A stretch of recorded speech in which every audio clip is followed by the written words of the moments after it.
That's nachukia watu. Like, I'm surprised, like, what kind of people do we have? If you have followers and you're opening cameras talking to people, make sure vitu zinatoka kwa mdomo yako inaweza encourage you. Say it can build people, it can build a nation, it can heal a soul. Oh, sijui nini, if we call gamer, we don't care what you think about it, we don't, murudi kwenyu, muongee na watu kwenyu. Okay, sawa, wacha turudi kwetu, tuongee na watu kwetu. Wajaluo, tukaeni kama sisi. Haya, Wakale, mnakumbuka kitu ilifanyika 2007? It was 47 against 1. You remember? Was it 47 mama 46 against 1? Sasa sai mkijaribu kuchukua direction alafu iende ile time nyingine kwa tena siju 40 something against 1, because other tribes can easily just unite together.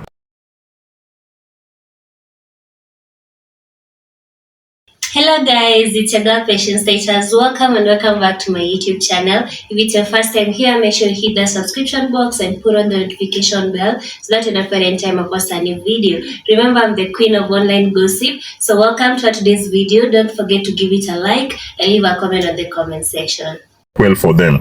Some of us hata mkituchukia manini, you are not even helping us with anything. Sisi tutaambia ukweli, because mimi sitakuja hapa najifanya sijam protecting comment section, sijui nini so that I get gifts. No. Wengine wetu tulienda shule, tukafunzwa, we know how to relate, we know how to inject things.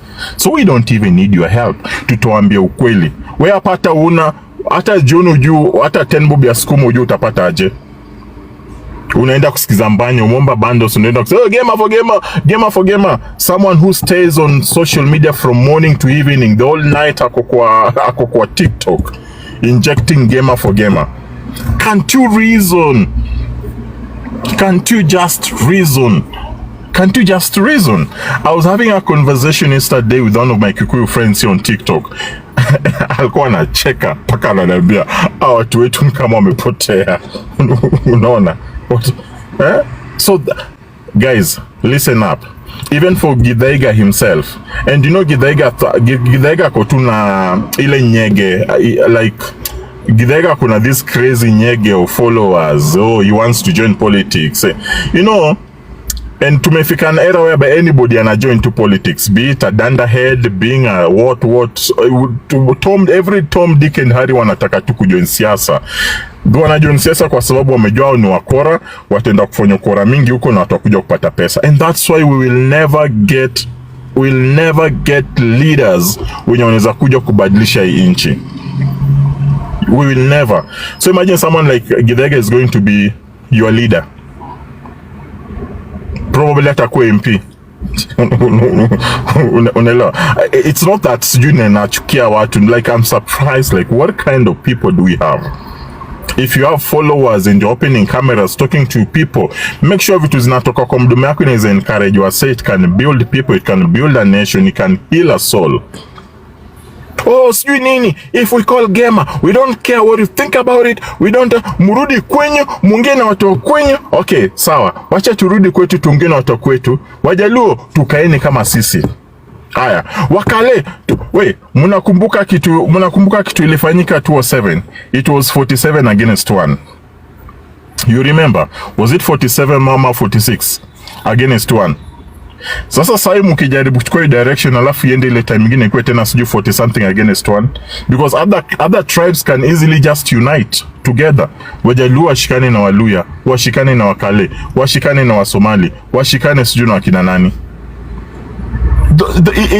You are bringing out dangerous statements that can trigger a country. So gamer wakishashikana right now, because I've worked with politicians. To an extent I just stopped working with politicians. I know what politicians do.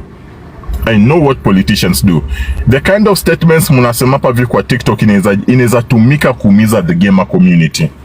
People will take advantage of your hypocrisy. So wanafikiria hivi, wacha tuende tuwase, hey, gamer for gamer, wacha tuwapatie pesa. Mbanya, hata munaweza mwagiwa pesa kwa confuse, and just because of the mediocre in your, like the mediocrity mko nao, mutapula whole community down, and later you'll just come and regret. Oh my goodness, kwani watu walikuwa wanatuambia nini? Watu walikuwa wanataka kutuambia nini? You see? So it doesn't it doesn't even make sense. Mimi hatu nitusi usinitusi sijali, because you're not even helping with anything. Wewe unakuja kurusha matusi hapa hivi, na maybe hata maisha yangu imeshinda yako. Unaelewa? Wewe mwenyewe hata unateseka. It doesn't make sense. Hakuna siku utasikia ati sijui nimefungua platform Wajaluo. There's a time tulikuwa tumefungua platform yetu ya Wajaluo. Dana Rose was there. Wengine, the conversation was not even about sijui Luo for Luo. The conversation in that platform was our character as Luos. Unaelewa? The conversation in that platform was mbona sisi Wajaluo tunachukiana. In fact, tulikuwa embrace, tulikuwa tunatumia Wakikuyu kama an example. Ona wale watu wakikuwa na shida, they come together. Wakuwa wabaya, wakuwa wazuri, they come together. That is what the discussion was all about kwa hiyo platform yetu tufungua kama Wajaluo. There's nobody in that live, there's nobody in that kwa comment hata walikuwa wanasema sijui Wajaluo tunwenge tu samaki yetu sijui nini. No, it was about tabia yetu. It was about how we relate with each other on these social media platforms. It was about how we can always come together to help one another in case kuna shida. And hapa paka tulikuwa tunatumia Wakikuyu kama an example, tunasema watu wangu wanasimama pamoja kama kuna shida. They call themselves together, they help. Like Wakikuyu kisikia sijui mtu amepata shida, wamekuja kama siafu, wamesaidia one time, wametoka wameenda. There's no day we've ever had someone sijui Waluya sijui wamekuanga flat sijui. Kwani what is more special about sijui the gamer? To an extent you come and tell us that because we voted for a non-Kikuyu we are more special. Oh my goodness. What is that? And the gamer community, you've been lacking this country. The first president ilikuwa ni nyinyi.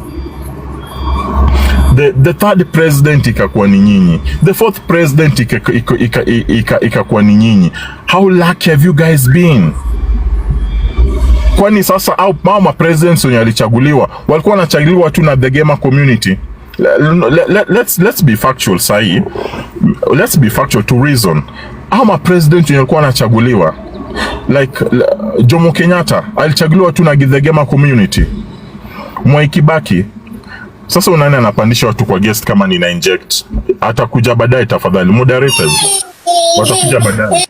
Mwai Kibaki alichaguliwa tu like ni gamer community ndio waleka Mwai Kibaki akakuwa president. Uhuru Kenyatta same thing. Was it just about the gamer community? You are supported by other people. So when you have conversations about hate, how will other community come in and help you in case you guys mnataka kwa president? Na kuna watu wanawasikiza, hizi ni social media streets. Wajaluo wanawasikiza, Waluya wanawasikiza. So watasema hawa watu tukawapatia kitaturamba. Unaelewa? You are spoiling the good names of Kikuyus. Individuals are spoiling the good names of Kikuyus. Alafu nyinyi watu wenye mko comment section munafuata, gema, tukule kahawa sijui nini. Sijui nini. Na hiyo kahawa yenyu ya gema ikitoka ikienda nchi za nje, it's Kenyan coffee. It's not aiandikungi gema coffee. Aiandikungi gema coffee. Uhuru Kenyatta anapanda kahawa, akona kahawa paka akona hizi avocado zinaitwangaje? Guys, wacha nisome comment nione. Hizo avocado zinaitwangaje nyonga tunapeleka nyonga tunauza nchi za nje? How are those avocado called? Zinaitwaje? Kuna hizo avocado, there is a name. Because no, kuna hiyo sugo no. Kuna hiyo si hashe ya hiyo. I think Uhuru Kenyatta is the number one person doing the Kenyatta's family wanapeleka hizo avocado nje sana. Unaelewa? Zikienda those are Kenyan products. Kama hizi nini zina sell sana nchi za nje. Unaelewa? Kwani kendo wanasema ni ya Masai because tunajonga wa Masai ndio wanaziunda sana. It's Kenya. Wale wakimbiaji wakitoka kwenda sijui Boston Marathon sijui nini, it's Kenyan glory. Tuna celebrate, utapata Wakikuyu wana celebrate. Kipchoge ameshinda, Wakikuyu wana celebrate. Wajaluo wana celebrate. Wakale wana. It's not just about Kalenjins. Kenya as a community ina celebrate. Unaelewa? So ati Mbanya anakuja anasema mbona sisi tukisema mgema for gema sijui nini mnakasirika. Mbona America ikisema America for America mnakasirika? Guys, America there's no tribalism. Trump akusema no, in America it is the white people first. No, he said America first. So spread the gospel ukisema Kenya first. Kenya ni home, sisi kwa sisi. Unaelewa? Napendaga hizi vitu, Kenya ni home, Kenya ni home. Hata majenzi, I'm so proud na wale majenzis wenye walikuwa na protest juzi. Kumbuka majenzi walikuwa wanasema sisi ni tribal, sisi we are tribal. We are a tribeless society. We don't care sijui ni Mkikuyu, we don't care ni Mkalenjin, no. Hatuna tribe sisi. Unaelewa? Hata wale majenzi vijana wa 16, 15, 16 years hata ni werevu kuliko hiyo panya. Nito panya Mbanya. So I'm asking myself, where did this guy come from? Anataka kwa, alafu wewe ni Mkikuyu uko tu hapo hivi unaenda unasikiza mtu kama huyu, honestly speaking. I'll even question your dignity listening to Mbanya. I look at you, if you are my friend and if you're my Kikuyu friend and I know you and you're subscribing to what Mbanya is saying, then I'll say kuna kadudu fulani kwa akili yako. Kuna kadudu fulani kwa akili yako, honestly speaking. We've never, hata Wajaluo, there has never been such conversations. Hata wa Kalenjin. Why is it all sijui nini? Hapana. Hapana. Are you listening to Gaucho? Listen, I've answered that story ya Gaucho. Mbona mnakuja sasa mnataka kujidefend na Gaucho? Hizo ni vitu Gaucho alikuwa anasema kitambo. And we still don't subscribe to it. Unaelewa? Hii ni kitu yenye Mbanya ameanza kusema sign, that's why people are reacting. So many people have not been following Gaucho. Unaelewa? Hii story ilikuwa story ya Lady J sijui nini. So mnatumia Lady J, watu wenye wanatumia Lady J kama scapegoat ku spread tribalism. How about basi wakina Mbanya wakuja watuambie tunasema hivi because Gaucho pia alikuwa anasema the same. Why were they not bringing those conversations when Gaucho was having those statements kitambo? That's what we are talking about. It's not that I've not heard what Gaucho has been saying, but definitely watu wamekuwa wamesema Gaucho pia amekuwa akiongea vibaya, and I don't subscribe to it as a person. I don't. Mimi kama kuna kitu ninachukia ni tribalism. I've said it here, mimi nimezaa na Mkikuyu, my kids are half Kikuyu. Naona. So, siku moja sasa itabidi mimi hata kama ni because I stay in Kikuyu land, or by the way I stay in Kikuyu land. Sasa mtakuja kunifukuza kwa Kikuyu land na kwa land yenyu. You're even making us now be afraid. Now we cannot even invest kwa territory zenyu. People will start having that mentality. Mimi hata isiwezi nunua shamba kwa Kikuyu sasa kama hivi ndo wanaongea. Those are the mentality that mutapoteza hata my investors. Because hata in your own Kikuyu land, kwani my investors wote watakuwa wa Kikuyu? They are lawyers with billions of money. Kuna Wajaluo that have billions of money. They will want to come and invest in your areas. Sasa watu wakikaa wakisema okay, sawa, okay. Okay, mujioe basi. Okay. Musikujenge Kisumu, musikujenge Western, musimubakingi huko. Kila mtu acheze kwa. Okay, si kila mtu acheze kwa. Ucheza kwako. Ucheza kwako. Which kind of country are we going to have? Si tutakuwa na country inaitwa Kisumu country, ama Nyanza country, tutakuwa na Rift Valley country, tutakuwa na Gema country. Unaelewa? Na hivyo ndio ilifanya, hivyo ndio ile nini ya Rwanda ilianza. We all read about this tukikuwa shule. That is how Rwanda, vitu kidogo, unaona? And you know these guys are not careful. Those two small talks, itaende na pile, then inakuwa kubwa. Hata watoto wenyu wakienda shule, kwani hata wewe mwenye unasiku, kwani watoto wako, hiyo shule yenye watoto wako wanaenda kwani ni wa Kikuyu tu? Hiyo shule yenye watoto wako wanaenda kwani walimu ni wa Kikuyu tu? And you are a parent listening to Mbanya, na unasomesha watoto. Shame on you. Acha niwapandishe guest monge. Mkipenda mkuje munitusi ni sawa. Mi bora matusi yenyu inilishi. Mwende musikize ya watu. Yes, sema.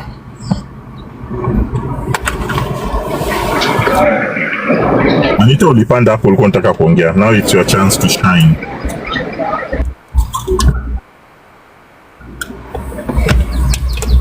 Moderator, shukisha watu kama watu wataki kuongea. Don, si tupe time Don. Sasa na mimi nimekuandikia hapo nikakwambia kidogo tu niko kwa makelele. Dakika moja Don. Haya. Wacha ni mute tu dakika moja, sawa? Sema. Don. Yes, Don. Sema nisikie.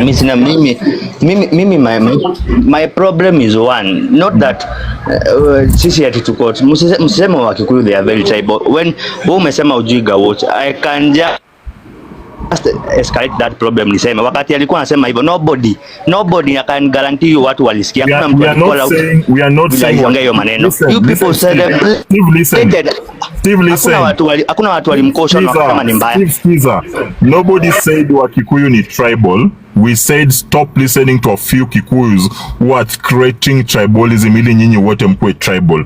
Nobody said here that wa Kikuyu are tribal. So usiseme hata wacheni kusema wa Kikuyu ni tribal.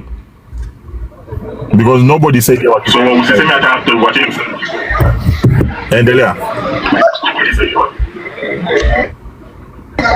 But you see that conversation have been there.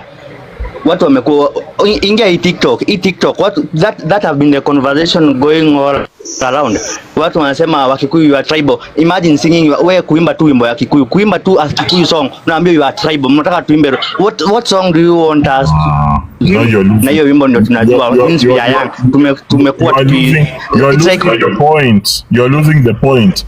There's a Kikuyu song I love singing, Gai Mwara Dine na. So nikimba hiyo wimbo inamaanisha mimi ni tribal na mimi sio Mkikuyu. So nikimba hiyo wimbo inamaanisha mimi ni tribal na mimi sio Mkikuyu. Donan, see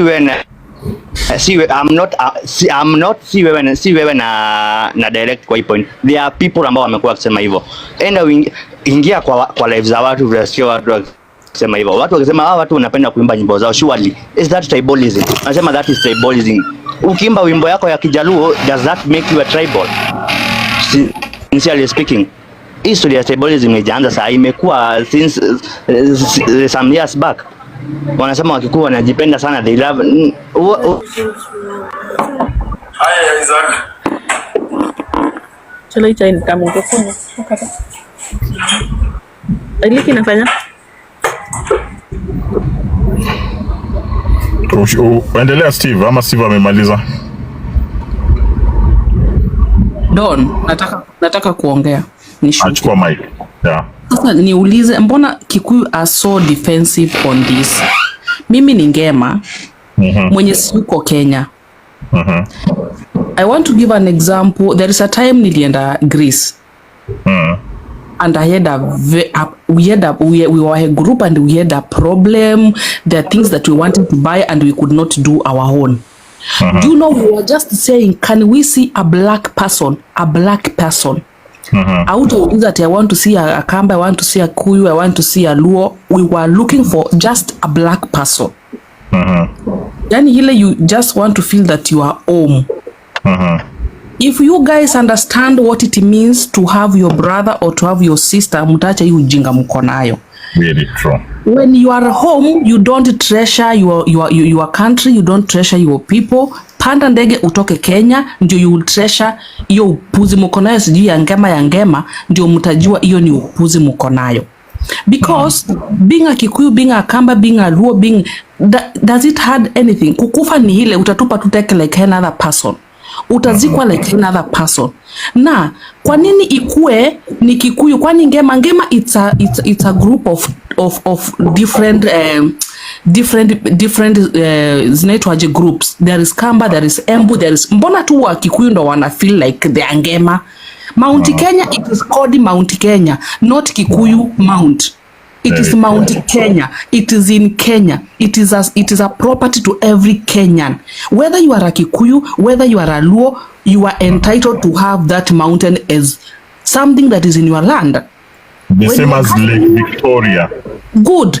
Lake Victoria is not for Luos. We have this Mount Kenya as mountain in our land that is ours all, not for Ngema, not for anyone, because anyone can go there. And if Mount Kenya can benefit Kenya, it is Kenya as a land, not as a group, not a mountain for a certain tribe, a mountain for a certain people, a mountain for a certain. Why do they feel entitled to have this mountain? This mountain is not for Kikuyus. It is a property of Kenyans. And even me am Angema, but I cannot nianze kujipiga kifuati Mount Kenya. It is not ours. It is a property to every Kenyan. Na watu wa travel, huyo Mbanya atoke Kenya, aingie ndege akuje aland mahali kuna wazungu tupu, na huyo Mjaluo ndo atamuhag vibaya sana. Feel I have a brother I can hug, I have a sister I can hug.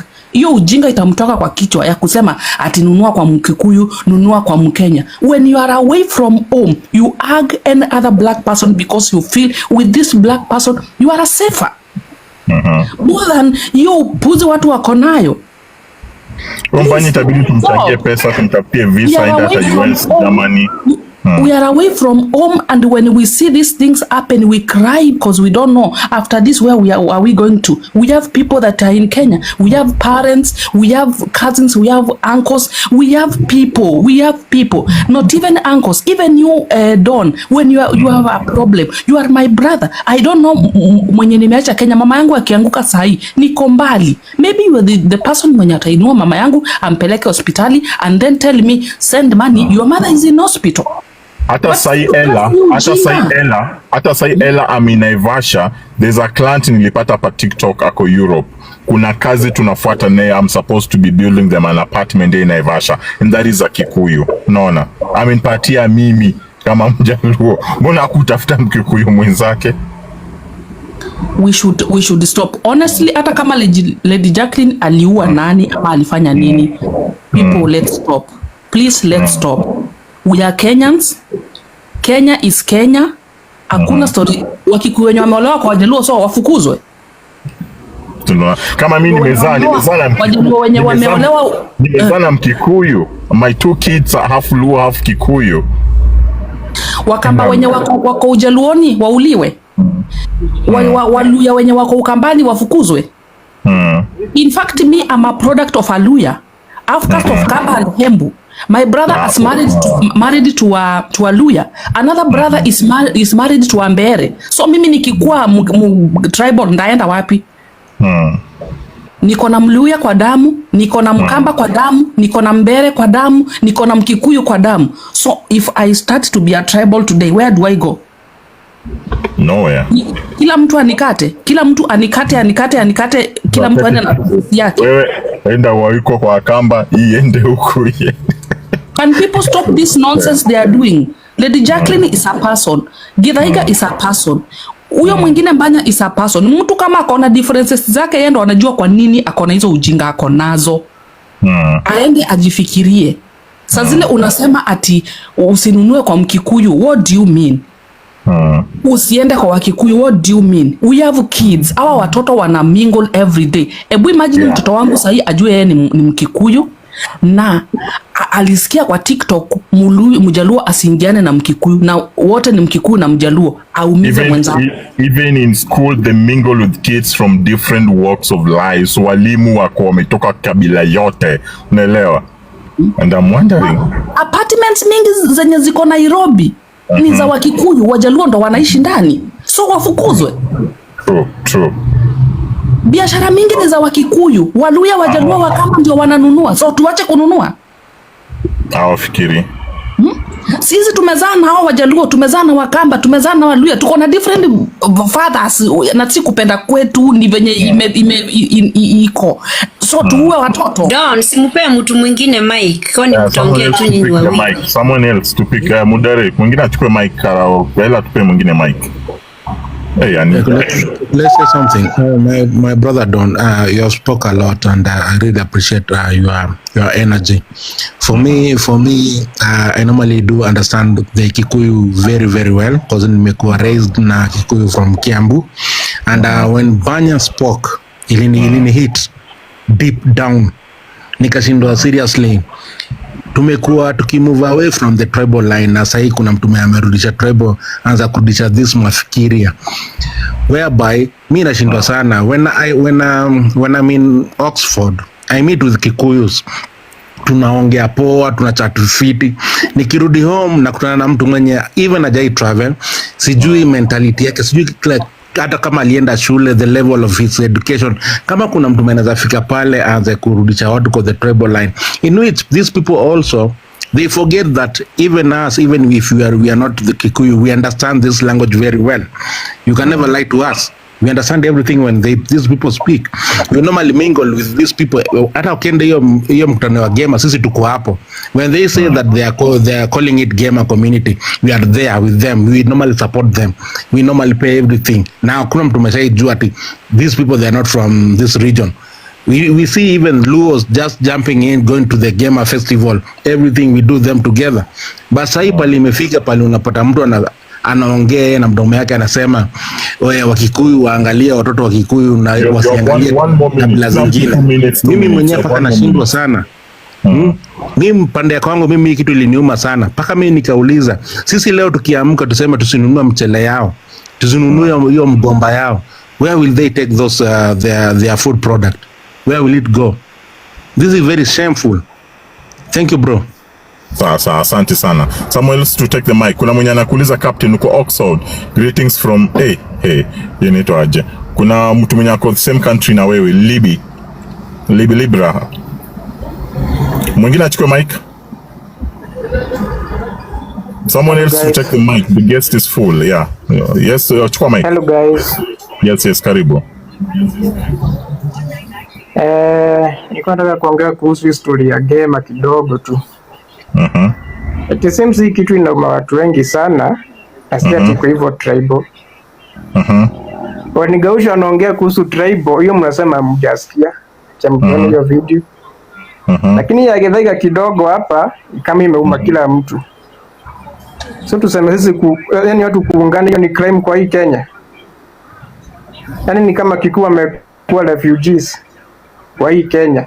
Kila platform Kikuyu this, Kikuyu that. Francis, point of correction, sio Githaiga ni Mbanya. Ni Mbanya ndiye akona hizo maneno. Kuna mtu alikuwa ametaja Githaiga hapa, hata Mbanya hana shida. Mwacha apeane point yake tutajibu. Yes? Endelea.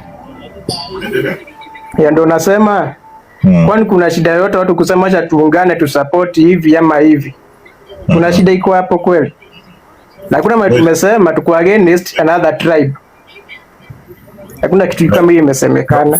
Francis, if you know, if you've been around in this country for the longest time, unaelewa, Kikuyus have always united forever. Like for the longest time, tunajuanga Kikuyu na Wakikuyu tunajuanga na kitu moja, unity. Hiyo ndio kitu tunajuanga na Wakikuyu. Kikuyus are always united. Even in my statement hapa umesikia nikisema kulikuwa na discussion, tulikuanga tunakuwa nao kama Wajaluo, and we used Kikuyu as an example. Mbona tusikuinge na unity kwenda kusaidia watu wote wenye Wakikuyu wanafanyanga?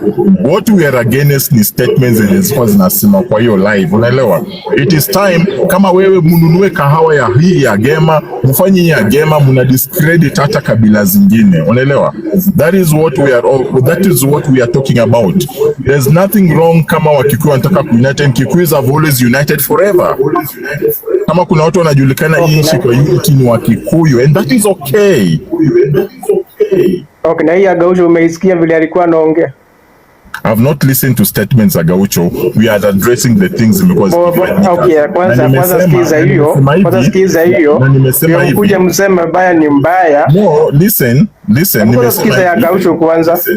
I said this kwa live. Mimi ni Mjaluo. I do not subscribe to any negative statements or tribal statements inatoka kwa Mjaluo yoyote against other tribes. So it's not like I'm supporting even some MPs from Western. Even some MPs from Nyanza wanatoka wanaongea hiyo kitu bado. Kwa nini amsikii hizo za huko kwenu, mnakuja kusikia za hapa kwanza? You are so tribal. Kuna mtu alisema I'm not tribal. Kuna MP aliongeanga hata mbele ya president. Instead of correcting a wrong, why can't you correct a wrong imefanyika sahi? You want to justify a wrong with a wrong.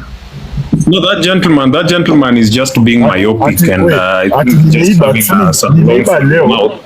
sinani pia liba. Mbona mnasema ni miba na nani pia liba? That is an awkward mentality. Mwingine achukue mic. It's so tribal. Yes. That gentleman, those are the kind of people we should be weeping right now, because whatever he's trying to say is something he clearly does not even understand. Tribalism has been a thorn in the flesh of this country for the longest time, and we can trace it back to history and see how things have been happening. This fire was almost toning down until the impeached DP began careless statements, which were clearly reflecting tribalism. And then the retaliations that were coming from the other corners is what now they are picking to justify. We remember when our whole deputy president was standing in the middle of CBD and addressing the congregation in a local vernacular and claiming that a market in the middle of a CBD belongs to his community, and so he was addressing specific people. We've seen this happen, and so we are just not going to use these and try to pick up and talk about, I don't know, Gaucho shit. I heard Gaucho, whatever Gaucho spoke, and whatever Gaucho spoke was clearly a political statement, because this was it, if I may paraphrase. Gaucho said that we are going to vote, and Ruto will be declared the winner, and there is nothing Wakikuyu mtafanya. You understand? That is clearly a political war. But I took some time to tune into Mbanya's live, and I understand. I'm lucky to understand the Kikuyu vernacular. And whatever Mbanya was talking about, it was clearly a declaration of an economic war. Because talking about maziwa kama si Mount Kenya sitanunua. You understand? That is an economic war. If you talk about buy Gema, build Gema, then that means that if you must buy something, then it must just be from a gamer person. So the rest of the people can find another market for whatever it is they are offering, be it a service or a good or whatever.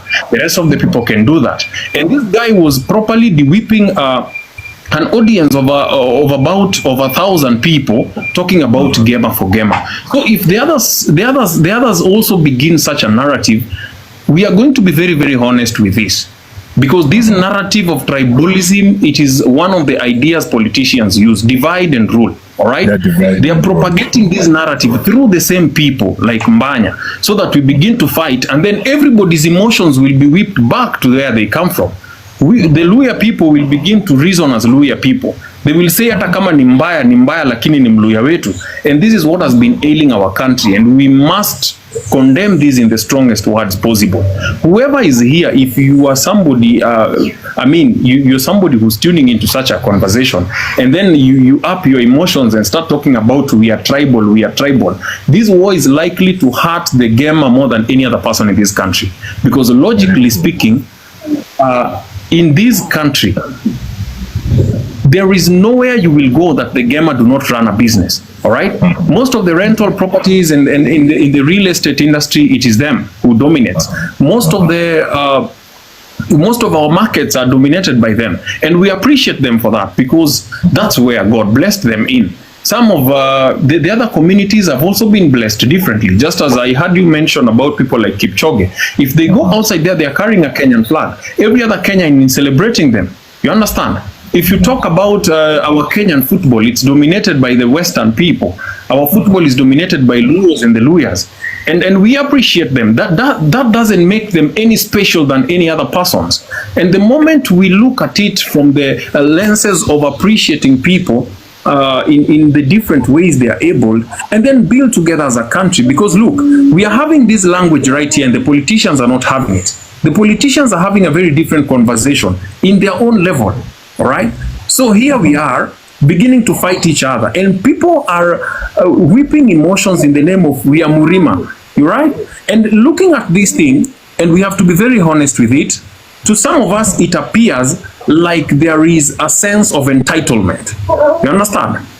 Because the entire 8 regions in this country, the Mount Kenya region is the most developed region, to be very honest. In terms of education, in terms of infrastructure, in terms of industrialization, it is the most developed region in our country. All right? And to an extent, it is beyond reasonable doubt that the fact that they have been in power the longest, that has given them an upper hand. And even right now, when Lisa, if you look at the government structure right now, in terms of cabinet secretaries, head of parastatals and stuff like that, who are leading, honestly speaking, are people from the game. They still dominate. Yeah, they still dominate. And we do not have a problem with that. As a matter of fact, even the current sitting deputy president is from the same region. You understand? But they are bashing in day and night. So it appears like even within the Gema, there is a team that is lying to the other. You understand?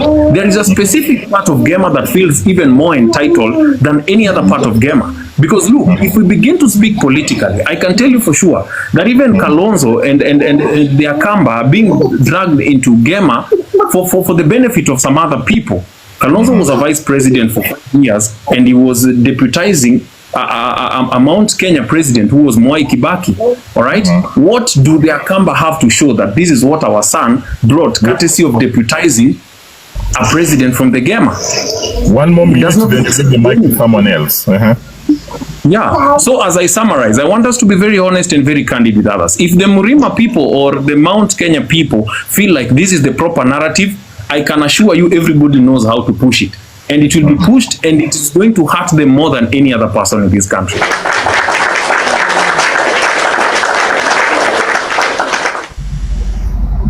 Thank you very much. Such intellectual minds. Those are the kind of minds like in Mbanya should be having. Someone else take the mic.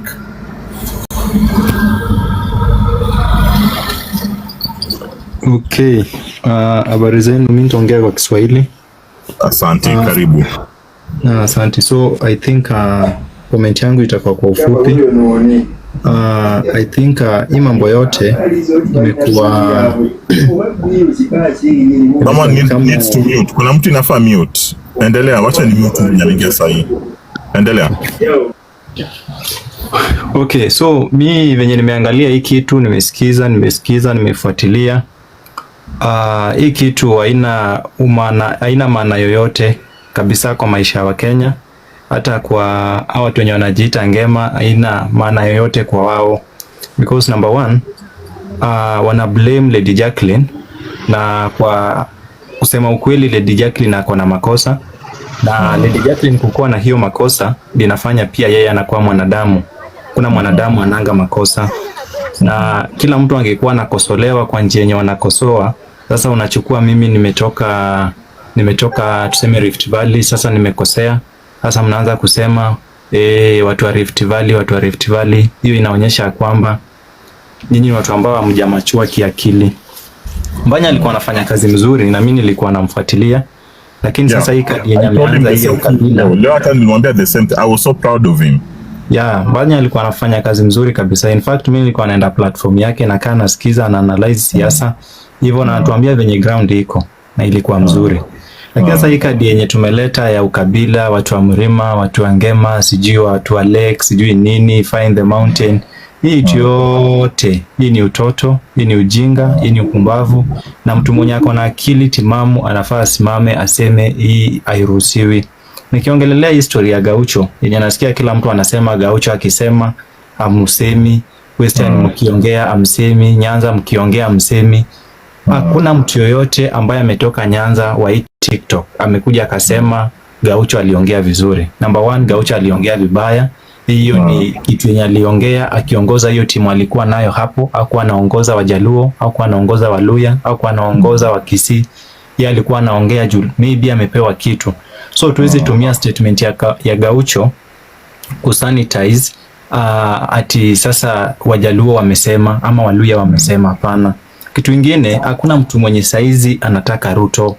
Unaona, na Ruto saizi anajaribu kutumia bloggers. And I think watu wa Mountain wanaweza kuja hapo akubali hizi cases zenye tumekuwa nazo za vijana kutumika vibaya sehemu ya nyuma, na au watu wa kutoka huko Mrima na issues ambazo zimekuwa pale kotini.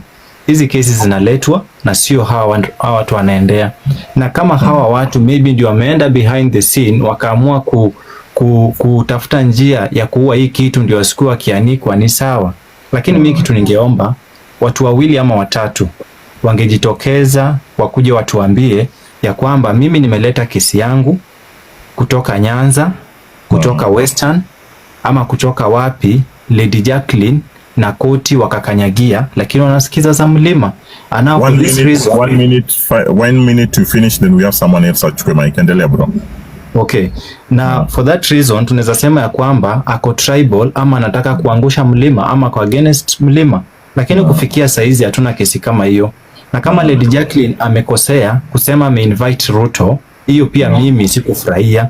Si pia angeletwa kotini. Si mtu angefile hiyo kesi na aletwe kotini na isikizwe na pia yapewe ghadhabu yake kulingana na sheria ya koti. Kushinda kugeuka mtu mmoja na kusema ya kwamba ati sasa Wajaluo waka against Wagikuyu na Wagikuyu waka against Wajaluo. Mimi naona hiyo kitu mtu mwenye ako sawa, tukemee hiyo kitu, tukatae hiyo kitu na tushikane. Agenda saizi ni moja, nikimalizia kutoa Kasongo kwa kiti. Kama tunaweza kutoa Kasongo kwa kiti itakuwa sawa sana. Someone else to pick the mic.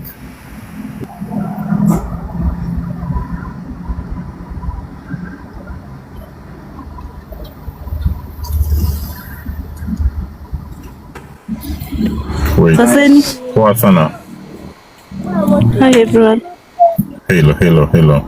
Oh, so today when Mbanya was talking, hello? Yeah, okay. Today when Mbanya was talking, there's something I felt like I wanted to correct him, but sikupata hiyo. And so Mbanya said like the Kikuyus will be like Somalians and Indians. Okay, for in Somali kuna subtribe, like it's Somali, it comes from the name Somalia. Huko ndani kuna subtribe, but imagine you can't know like inside kuna wenye wanaitwa Ogaden, kuna wenye wanaitwa Isaac. Ni kama sasa tuseme venye Kenya kuna Wakikuyu, kuna they just use the word Somalia and they just like wanajisaidia kama wa Somalians. Here we are supposed to help each other like Kenyans to sikuja ati kwa sababu mimi ni Mkikuyu I can buy from you because wewe ni Mluo. No. And I guess pia in Indians see ati just that comes from the country's name India. Inside them na I'm sure see ati kwa sababu ni wa India they just speak the same language. No, inside huko pia kuna tribes, small tribes in India, but hao wakisaidiana wanasaidiana kama Indians. So my point here is tunafaa kusaidiana kama Kenyans. No, kama so kwa sababu mimi ni Mkale ndasaidia Mkale, so kwa sababu yeye ni Mkikuyu atasaidia Mkikuyu. No? That's what he was so tribal and insightful. That's what I have to say. Thank you. Thank you so much. Thank you. Someone else pick the mic. Kila mtu akona chance ya kuongea. Kama uko kwa guest na unataka kuongea, just shuka chini tupandishe watu wengine. Hello, unanisikia? Yes, tunakusikia. Anaitwa nani? Mike. Yeah, so nimekuwa nafuatilia hii conversation tangu ianze juzi. Nimekuwa kwa koti na kuna swali lililetwa kwa koti huko juzi ya kwamba why is it that koti inasikiza kesi za Wasapere peke yake. First of all, kuna mtu alijibu swali vipoa sana. Koti haiendi kutafuta hizi kesi. Hizi kesi zinaletwa kwa koti. Unaget? Haya, tukiangalia kwa hiyo koti number 1, hiyo koti imebeba watu wa kabila tofauti. Unaget? So hii idea ya kusema Tigema igo for watu wa Gema au go for mimi ni Mkisii. Mimi mwenyewe hata Kisii siskiangi na naongea Kisii na naongea Kiswahili, but generally nasikia Kisii yote. So najaribu kushangaa sema Gema, hakuna kitu Wordless amesema hapo poa sana. Hii story mkisema ati Gema go for Gema, mtu yangu watu wataumia ndio Gema. Unajua hiyo ni kitu inafaikatazwe for as in ukisikia mtu anasema vitu kama hiyo anafahambiwa hapana, this is not the direction we are headed to. Majamaa, as in we don't know the price that it to cost tukiingia kwa hii direction yenye we are headed to. These are things that should be inafaikataliwe, inafaikwe condemned kabisa. Atu agree that Gaucho kitu aliongea ni kitu fiti. That is the same thing yenye Don amesema.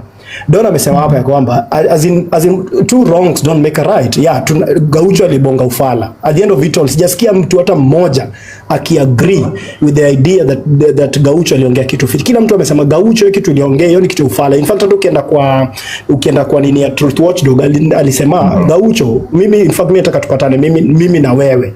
Hiyo story unabonga story ya kifala na unatumika. It's high time wacha kutumika, na kama ongea as an individual. Don't talk of ati sisi Wajaluo na sisi Waluya tuungane. That is one of the things. Mimi mabeshti zangu wote ni Wasapere. Mimi mtu msena stay na yeye ni Mjaka.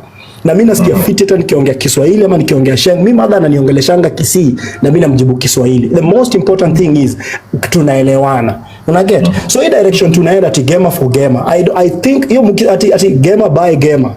Majama, I don't think tunajua nini tunajoke nayo. Na hiyo tusiende that direction. Majama. I think we are headed towards the wrong direction, and everybody, I agree with everything that Wadlisa amesema hapa. Kama mtu amemsikiza, he needs to listen to that guy twice. The direction in which you are headed to is the wrong direction, and we should condemn it. Sasa ile watu wanaongea hapa kuhusu ati Dawn ni flower girl. Hiyo ni language gani? Ati Dawn ni flower girl as in ni flower boy wa Jackie. Jackie akigo the wrong direction anaambiwa Lady Jackie, this is wrong. We don't agree with you. Na Lady Jackie, as much as mnasema kuna kiburi, whenever she does something wrong, she goes and says, hiyo story ya 20,000 yote tulikuwa naongelea hapa, she agreed ya kwamba I might have done a mistake, I should not have taken that decision as an individual. I should have consulted. She agrees to that and says, this is something wrong, I'm willing, I'll pay that money back. But as in tuko hapa, do you know imefika mahali we don't even know when things are serious and when things are not serious in this court. As in guys, we are headed toward the wrong direction. Maneno ya matusi, I think we should be preaching love than the hatred that we are preaching out here. If we preach love, tuta grow zaidi. But again, the hatred that we have out here, unafungwa live kutoka na watu wengine. What are you gaining? How do you even sleep? Do you even find peace with yourself when you sleep? Umetoka na watu wengine? Guys, we are better than this. So nashukuru Don, nashukuru for the platform. Thank you so much. Thank you. And before someone else takes the mic, mkianza kusema hizi vitu kama maziwa sio ya gema usinunue. Wacha napata example. Mnakumbuka vitenya wanasiasa walikuwa wanasema juzi, when was it? Some 5, 6, 7 years ago. Ile siku yenye walikuwa wanasema reject Safaricom. Nini? Muliona venye Safaricom walianza kupata losses. It was so bad. Reject, Brookside, reject. It was so bad until the president at that time had to calm things down, because that was going to be a total economic sabotage. So we should learn from what happened in the past. Hizi mdomo yetu hizi vitu kidogo mnasema, niliwaambia kiberiti moja hivi inaweza washa the entire nation. Endeleeni. Mwingine achukue mic. Someone else to take the mic. Hi everyone. Nakuwa nashukisha wenye wameongea. Yes, ongea. The lady to pick the mic, then we'll go to a gentleman. A lady. Hi everyone. Yes. I will just really be very brief on this. This thing of the gamer for gamer or Morema for Morema, it never ends well. Trust me. I've traveled the world. I've been to countries. I've been to Rwanda. I've been to Sudan. I've been to Tanzania. I've been to a couple of countries. And if you really study history very well about civil wars and what really brings up civil wars, it always starts with tribalism. It's never a good thing. It is a road that Kenyans would not want to take. Kenyans is one of the countries that have never experienced civil wars. Maybe if you guys had, it has never been serious. Uganda had civil wars. It didn't end well. They had a war with the Luos in Uganda. And then there was also one in Sudan that is also still going on up to date. It is a war that it never ends. Because when you say gamer for gamer, think about the children who are in the schools, who are like, there are kids who are Luos, there are Giriamas, there are Kikuyus. Will you even say this is a Kikuyu child, should not go to that school? Think about the kind of information you're putting in the child's mind. That will end up where you will kill yourselves, you will end up fighting because you people want to create an environment that is only safe for you. It never ends really well. I've been to several countries and I've met Kikuyus. I've met Luos there. Trust me, those guys never say, I'm a Giriama, I can't be with you. I'm a Luo, I can't be with you. When Kenyans are out there, they live like we are Kenyans. You're my brother, you're my sister. If a Kenya is doing business in Uganda, they'll be like, you're my sister, we are all Kenyans. And trust me, these people really love each other when they're outside their country. So I don't know why you can't even carry that Gema for Gema outside Kenya. It never works that way. Think about the children. Think about the results of this thing that will cause. It will lead to bloodshed, and it is a damage that never gets cured. It is bad. I was born in the wars. I grew up in the civil wars. It is a damage that leaves a pain that goes in generation after generation. Think about the children before you start saying we are protecting our own. I don't know why Mbanya said what he said, try to cover up behind Githaiga. Githaiga is being mistreated on Lady Jacqueline's platform, of which is not even the case. It is fine, Lady Jacqueline had her own issues, she had her own ways that she did things wrongly, that many did not agree with it, but you coming to say Gema for Gemas, no, it never ends well. Trust me, there is war that you would not want to stop. Thank you, Don. Asante sana. Thank you. Before someone else picks the mic, it has been long tangu niseme niko na live goal. Wale marafiki zangu wa Gema, I hope muku katazwa mkuje mtu gift. Kuna live goal tuko na hapo, wale marafiki zetu wa Gema, kuna live goal tuko nalo hapo, alafu kuna M-Pesa hapo pia unaweza support tunayo live, tunabuy nayo bundles na kufanya vitu zingine. Tuko na live goal hapo, we always convert that also into cash, but if it's gonna be expensive, unaweza support pia na M-Pesa namba iko hapo. So someone else to pick the mic. There was a gentleman who wanted to talk. Okay, good evening, Don. Good evening, guys. How are you? Yeah. Fine.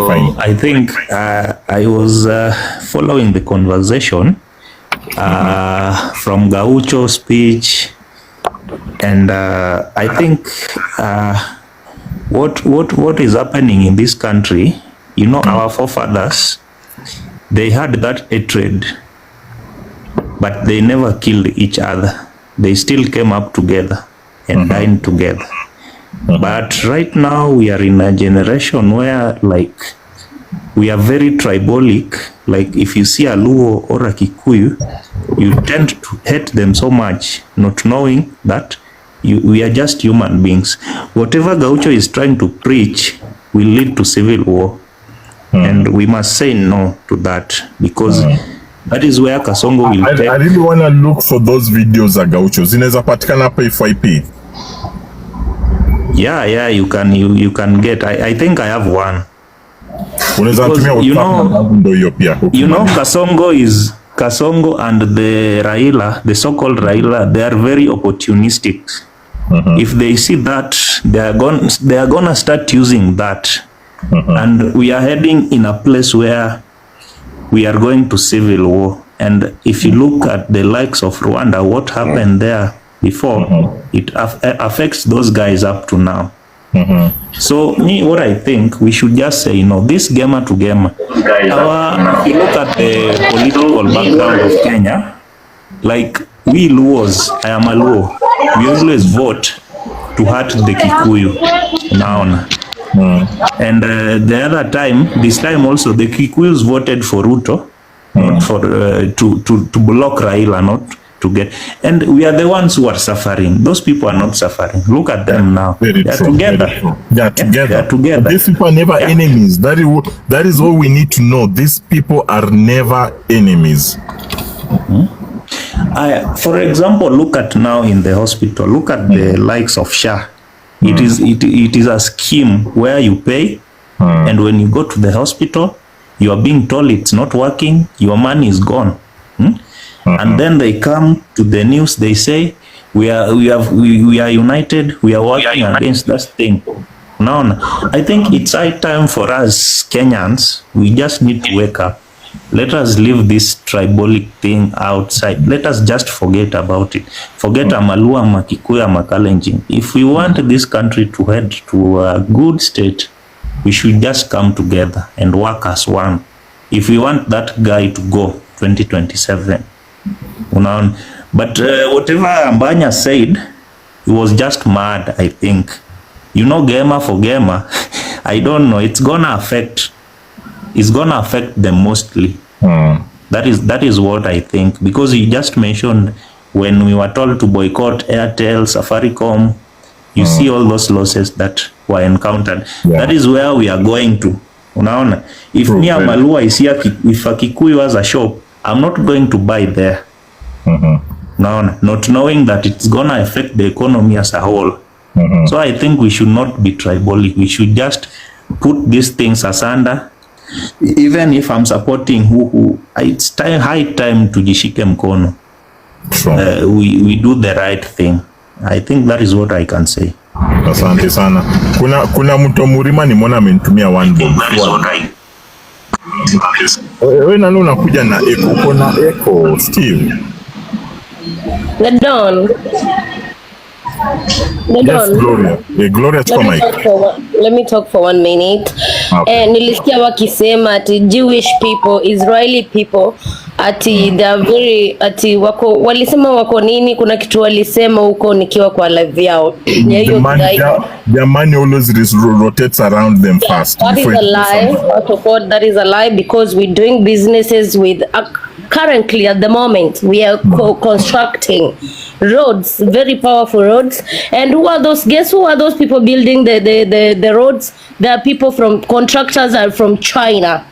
Then we are Israel is the biggest inafanya exports agriculture food products to where? To European countries.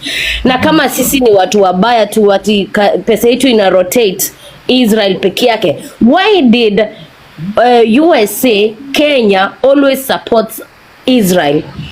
Wakati tulikuwa kwa war, we were helped by the US. So hao watu wanasema tunafanya biashara kivyetu, hiyo ni uongo. Kitu ya pili nataka kusema, political issues are very dangerous, honestly. Hapa Israel, Eritreans are really crazy. They kill each other. Wanaenda every month, lazima tukue na killing. Gloria, there's a comment there that has attracted my attention.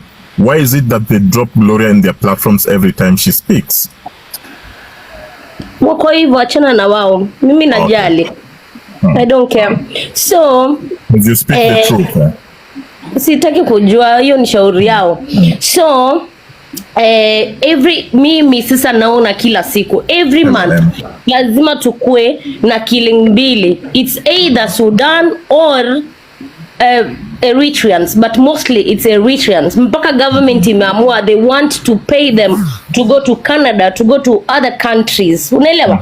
Wana juu ya nini? Political issues.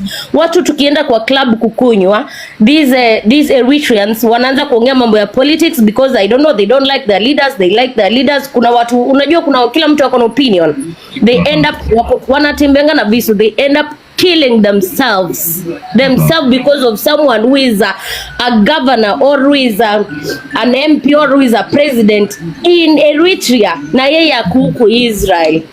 And you know they do that because they know our government, you will never be, hata ukiua mtu, hii ni law ya Israel, utawekwa kwa jail more than 5 years.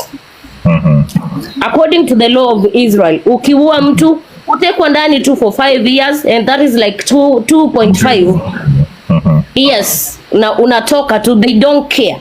So wakisema mambo ya sijui politics, me I don't like it honestly, and I drop. Thank you. Asante. Thank you so much, Gloria. Asante. Someone else pick them. Kuna mtu wa Murima hapa amenitumia. Kuna mtu wa Murima hapa amenitumia 1 bob. Kidogo tu. Kuna mtu wa Murima hapa amenitumia 1 bob surely. Tuko na live goal pale. Tuko na M-Pesa hapo, kama unataka kusupport kwa una support. Watu wa Murima unless muliambiwa msitu support. Twende. Nani alikuwa anachukua mic? Tesi. Kemi. Mimi nilikuwa nachukua mic. Chukua mic. So mimi nilikuwa nasema jambo la kwanza, jipigie makofi juu leo umekuwa wanami man. Kwa ile live ulibambana. Ulibambana sana. Ukajaribu kupigwa vita ukakaa ngumu. Congratulations. So thank you so much for watching the video to the end. Remember to like, share, comment, and if you have not subscribed, please make sure you subscribe and put on the notification bell so that you know every time I post a new video. So guys, thank you. I'm gonna see you on my next video. Bye.